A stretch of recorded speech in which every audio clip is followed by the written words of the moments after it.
सूक्ष्म सूतारे भगवत गीता सूक्ष्म सूतारे प्रस्तुत यह वाल हैंगिंग रे रही भगवत गीतार 18 अध्याय पवित्र भगवत गीता जयंती में यह उन्मोचित होती।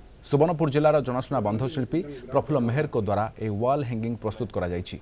प्रफुल्ल समेत मोट 27 जन सहयोगी को नहीं यह प्रस्तुत होती। यार लंब 14 मीटर ओसार रही 30 इंच। गीतार 18 अध्याय को 700 धाड़ी में बांधकला माध्यम स्थानित करा जायछि। यह वाल हैंगिंग को प्रस्तुत करने को 4.5 वर्ष समय लगी। सुवर्णपुर जिलापाल डॉक्टर नृपराज साहू यह उन्मोचन कर भूयसी प्रशंसा करिसेंति। गुरु प्रफुल्ल मेहर जेन गीता तैयारी कर 118 अध्याय सेटा आम देखुल खाली बहीरे प्रिंट होता आ केबे आम चिंता नहीं करूँ गोटे शाढ़ी उपर तैयारी हवा बांधकला उपर तैयारी हवा से जिनसा आम गुरु प्रफुल्ल कुमार मेहर तैयारी कर देखीन।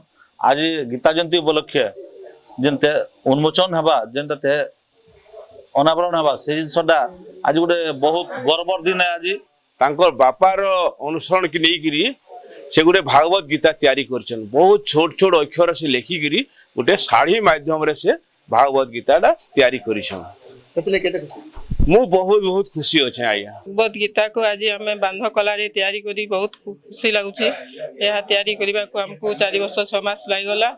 मोर ससुर आशीर्वाद थी आज यह पाची। आज आम यह तैयारी करी बहुत खुशी लगुच। वर्षे है मत दादा ये जिनसटा देले मुई बहुत चेष्टा सक्सेस रे मु कामटा कर निजे निजे धन्यवाद अनुमान करुए। बहुत बाधा विघ्न भी हो जाए आटा संपूर्ण होबार मु बहुत खुशी है।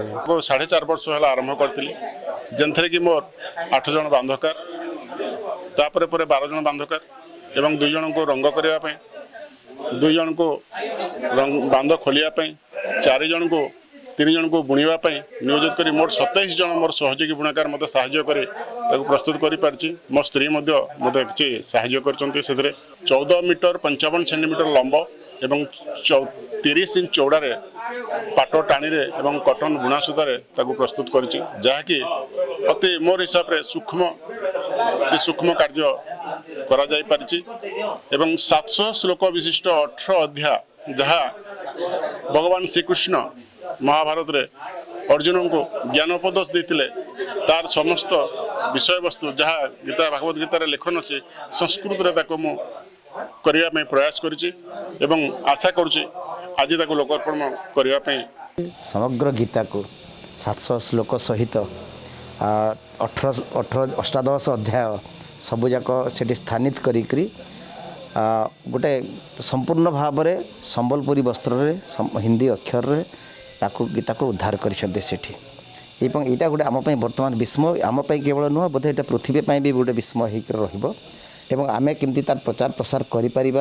मु भावुची यापाई बहुत दाबी आसब बहुत लोग चाहिए नहीं निज पाखे रखापी आगामी दिन मानक अवसर में मु बहुत कृतज्ञता जनाऊँ प्रफुल्ल मेहर महोदय को कि ये साधु उद्यम बांधशिल्पी प्रफुल्ल मेहर नियारा प्रयास गीता जयंती अवसर में से बांधरे तैयारी करिसेंती 18 अध्यायर एक भागवत गीता जो सूक्ष्म कारीगर हाथुर जादूगर रे आज समग्र सुवर्णपुरवासी आनी देछि खुशी विशेषकर भागवत प्रेमी ए होछि तांकर एक नियारा प्रयास। सुवर्णपुर जिल्लारू शेषदेव बारिक कलिंग टीवी।